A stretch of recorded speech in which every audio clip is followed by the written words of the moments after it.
Boa noite a todos. Eu queria agradecer aí ao Ricardo em nome do time da IVEN, né? Porque eu acho que esse reconhecimento ele jamais é e pode ser atribuído por melhor que seja o líder, se não se falar da equipe, do time, do hall de colaboradores que permitiu que tudo isso acontecesse e pudesse acontecer esse reconhecimento. Também dizer que a tarefa é difícil, depois de tantos depoimentos interessantes, curiosos e altamente meritórios, a tarefa vai ficando cada vez mais difícil para quem vem aqui a essa plateia. Eu vou tentar dizer, primeiramente, que a pergunta que se me fizeram, me formularam foi da onde... Né? Primeira coisa, sou um engenheiro que gosta de gente. Sou formado aí há quase 40 anos, estou sustentavelmente casado com a mesma mulher há 33 anos, 3 filhos. Depois explico por quê. Em realidade, me indagaram da onde veio o primeiro insight, e eu sou obrigado até, me lembrando da primeira depoente aqui de hoje, citar que, na realidade, uma grande influência que eu tive foi, efetivamente, dos meus pais, judeus que somos, onde a temática da solidariedade e da rede social sempre esteve presente. O meu pai foi um homem industrial, na época, bem-sucedido, um homem de esquerda, de ideais generosos, minha mãe ainda viva, psicanalista. Então, eu vivi numa casa onde vivenciávamos a oposição à ditadura e a preocupação permanente com os excluídos. E, mais do que isso, eu também estudei no Colégio de Aplicação da USP, que foi o grande colégio fomentador de líderes estudantis da época que enfrentaram aí a ditadura militar, militei em grêmios. Então, na realidade, o vírus da responsabilidade social, de alguma forma, foi inoculado em mim, na minha formação. Muito bem, fui para a Politécnica, uma escola que eu confesso triste, né? Para quem fez colégio de aplicação, foi para a Politécnica, foi complicado, né? Aquela convivência, ditadura militar, acabei me tornando engenheiro, trabalhando aí muitos anos como sócio de uma empresa pequena, e eis que, mercê o crescimento do país, as oportunidades que apareceram no setor, a empresa cresceu velozmente, e em 2007 abrimos o capital, e naquela época surgiu uma questão importante, até em nome da governança, da transparência, como lidar com aquelas questões de doações, dotações, que o tempo todo nós fazíamos de uma forma não sistemática.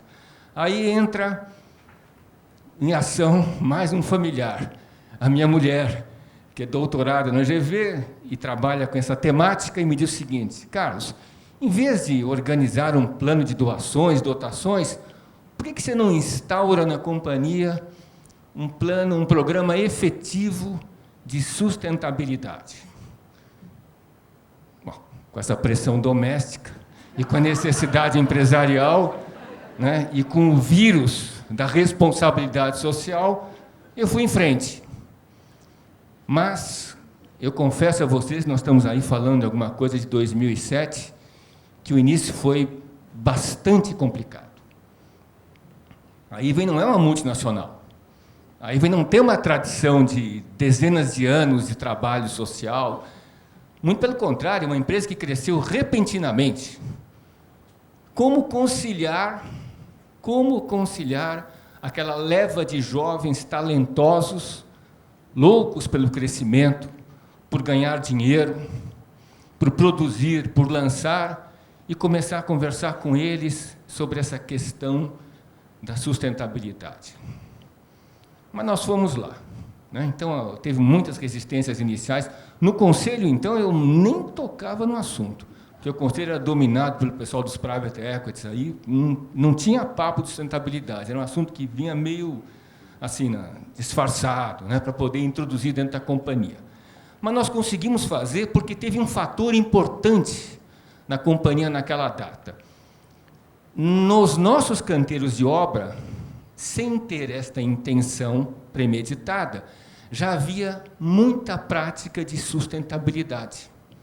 Então, eu percebi naquele instante, nós temos os canteiros de obra, inclusive, mais premiados do país, sob o aspecto de segurança, organização, alfabetização, enfim, vários programas. Eu percebi o seguinte, que, diferentemente de outras companhias, talvez valesse a pena entregar o comando e a tutela da área de sustentabilidade, não a marketing ou agente de gestão, não. Entregamos diretamente à área técnica e de produção, que, pela sua natureza na nossa indústria, com certeza é a mais processual e a mais disciplinada. Resultado, a coisa andou. Foi uma decisão acertada. Embora, em 2008, quando veio a tal da crise, em que eu vivi um momento muito difícil, foi um momento que, depois de anos crescendo e contratando gente, eu tive que cortar custos, demitir pessoas, e a questão da sustentabilidade foi colocada em dúvida. Foi um dos momentos mais complicados da minha vida empresarial. E, nesse momento, eu confesso a vocês que eu não recorri a nenhum desses livros de autoajuda que povoam as livrarias de aeroportos. Eu usei mais do que nunca a terapia freudiana que há anos eu vinha fazendo, a quem eu tributo grande parte da coragem para romper os padrões, desafiar os postulados e conseguir realizar aquilo que eu acho meritório para indivíduos, empresa e sociedade. Nós conseguimos vencer o desafio. E, além de preservar o programa, nós conseguimos inseri-lo no planejamento estratégico da companhia, de tal forma que todas as áreas estavam, em definitivo, vinculadas a esse programa. Quando eu olho para aqueles anos, eu vejo aquilo que foi instaurado.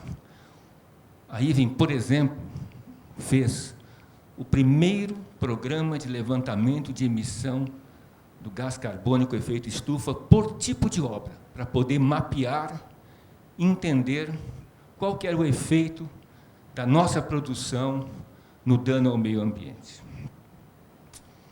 Muito bem, mas acho que, como um efeito secundário e importante, gente, foi que a sustentabilidade permitiu que se construísse na companhia muito mais do que resultados, que eles existem, e a empresa tem que tê-los, permitiu se construir uma cultura, princípios, valores. Isso passou a ser um diferencial até de atração, capacitação e retenção de talentos, que passaram a enxergar num setor que cresceu muito rapidamente nos últimos anos e não é maduro, passaram a enxergar na companhia, inclusive, um ambiente de geração de valor, de respeito, de solidariedade, até em franco contraste com o ambiente político que a gente vive. Porque uma coisa que se constata numa organização com tantos jovens como na nossa é a ausência de referências. O mundo nunca esteve tão carente de estadistas, líderes, ideias, dignidade e contribuição positiva. Muito que bem. Tenho 2 minutos e 40 segundos para dizer o seguinte: nossos 2 maiores desafios agora. Primeiro, terminar a implantação do nosso programa, que já teve princípio, e é um compromisso público nosso, de fazer todos os nossos prédios residenciais com o selo Aqua de sustentabilidade. Isso faz diferença para qualquer nível de stakeholder que se contemple. O segundo desafio, nós estamos interessados em compartilhar essa experiência. em disseminar esse conhecimento. Nós queremos que a indústria, tão cética, tão preconceituosa, tão avessa a esses princípios e a esses valores, se engaje de uma forma generosa, para que, inclusive, a sociedade possa ter uma outra visão a respeito dessa indústria. Arrematando, me perguntaram acerca do papel do líder. Num processo como esse, é evidente que o processo é top-down. Ele exige liderança. E o que precisa o líder, na minha opinião? 2 atributos. O primeiro, capacitação, que pode ser adquirida por conferências, livros, palestras, interação. E a outra, paixão. Por quê? Sem paixão, a pregação fica inócua. O programa vira uma farsa. O liderado não acredita no líder. Não há chance de a ideia prosperar. O programa vai naufragar. Então, o líder que se propuser a sustentabilidade tem que, evidentemente, se capacitar, mas tem que se conhecer e entender se, de fato, ele tem a motivação, a generosidade e a paixão. Eu estou terminando o meu tempo. Eu digo que é um privilégio inesperado na minha vida estar numa ocasião com esse time de companheiros e de plateia. É algo absolutamente comovente dentro da minha vida pessoal e empresarial. Desculpe se eu entediei a cada um de vocês, e eu desejo que vocês sejam sustentavelmente felizes. Obrigado.